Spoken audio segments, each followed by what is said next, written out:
दोस्तों, कई लोगों के मन में विचार आता है कि मैं गृहस्थ जीवन बिताऊं या फिर साधु बनूं। जिन लोगों के मन में ये विचार आता है वो ये वीडियो को जरूर देखें, क्योंकि इसी वीडियो में उनके इस सवालों का जवाब छुपा हुआ है। दोस्तों, एक व्यक्ति कबीर जी के पास गया और कहा कि मेरी शिक्षा समाप्त होने वाली है और मेरे मन में दो बातें आ रही है कि मैं गृहस्थ जीवन बिताऊं या फिर संन्यास धारण करूं। अब आप मुझे बताइए कि मेरे लिए क्या उचित रहेगा। हाय गाइस, मैं हूं शिव और ये अद्भुत प्रसंग हम सबके लिए। कबीरदास जी ने कहा कि दोनों बातें अच्छी है, जो भी करना सोच समझ कर करना, जो तुम्हारे लिए उच्च कोटि का हो। उस व्यक्ति ने कहा कि उच्च कोटि क्या है गुरुजी, और कैसा है, आप मुझे प्रत्यक्ष रूप से करके दिखाइए। अब वो व्यक्ति रोज गुरुजी के पास आने लगा अपने उत्तर की प्रतीक्षा के लिए। दोस्तों, एक दिन कबीरदास जी दिन में 12 बजे बैठकर सूत बनाए थे, मतलब धागा बनाए थे। तभी वो व्यक्ति आया। कबीरदास जी ने उस व्यक्ति को बैठने के लिए कहा। जहाँ पर कबीरदास जी बैठे हुए थे वहाँ पर काफ़ी प्रकाश था। तभी कबीरदास जी ने अपनी धर्म पत्नी को आदेश दिया कि जाओ दीपक जला कर ले आओ। उनकी पत्नी ने बिना सवाल जवाब किए दीपक जला कर ले आई और वहाँ पर रख दिया जहाँ पर वो सूत बनाए थे।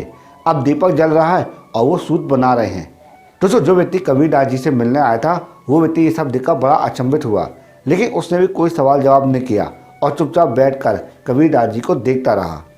दोस्तों, शाम के समय कबीरदास जी उस व्यक्ति को लेकर एक पहाड़ी पर गए जो काफ़ी ऊंचाइयों पर थी। वहाँ पर एक वृद्ध साधु कुटी बनाकर रहते थे। तो कबीरदास जी ने साधु को आवाज़ लगाई। दोस्तों, कबीरदास जी ने उस महाराज से कहा कि महाराज नीचे उतरिए, आपसे कोई ज़रूरी काम है। और वो वृद्ध साधु बड़ी मुश्किल से ऊंचाई से नीचे उतरा। तब वो नीचे आया तो कबीरदास जी ने उनसे पूछा कि आपकी आयु कितनी है।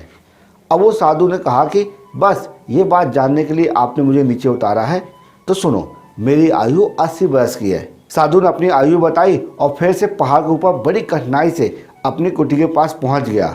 तो कबीरदास जी ने फिर से आवाज़ लगाई कि साधु महात्मा, आपसे फिर से कोई ज़रूरी काम है, आप नीचे आइए। फिर वो वृद्ध साधु बड़ी मुश्किल से नीचे उतरे। तो कबीरदास जी ने उनसे पूछा कि आप यहाँ पर कितने वर्षों से निवास कर रहे हैं। तो साधु ने कहा कि मैं यहाँ पर 40 वर्षों से निवास कर रहा हूँ। साधु ने बताया और फिर वो पहाड़ी चढ़ने लगे। बड़ी मुश्किल से वो अपनी कुटी के पास पहुँचे।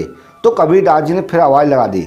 कबीरदास जी ने कहा कि अरे साधु महाराज, आप फिर से ऊपर चले गए, आपसे मुझे कुछ और काम है, आप फटाक से नीचे आइए। अब वो साधु महाराज बड़ी मुश्किल से कांपते कांपते धीरे धीरे पहाड़ से नीचे उतरे। कबीरदास जी ने पूछा कि आपके कितने दांत उखड़ गए हैं। तो साधु ने कहा कि अभी कुछ बाकी हैं और कुछ उखड़ गए हैं, और इतना कह गए और वो पहाड़ चढ़ने लगा। जब वो पहाड़ चढ़ने लगे तो उनकी सांसें फूलने लगी और पैर लड़खड़ाने लगे, लेकिन गुस्सा उनके अंदर तनिक भी नहीं था। अब कबीरदास जी उस व्यक्ति को लेके अपने घर लौट आए।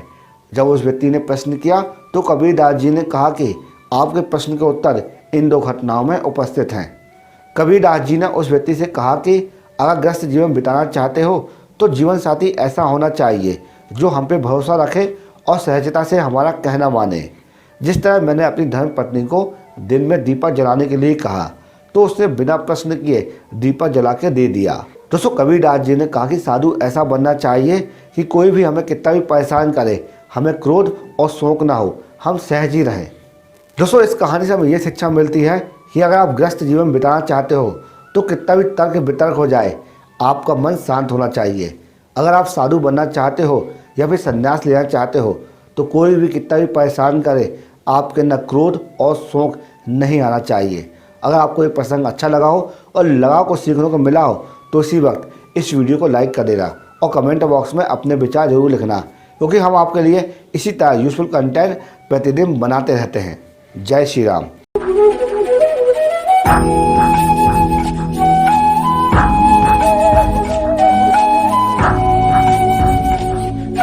Yeah.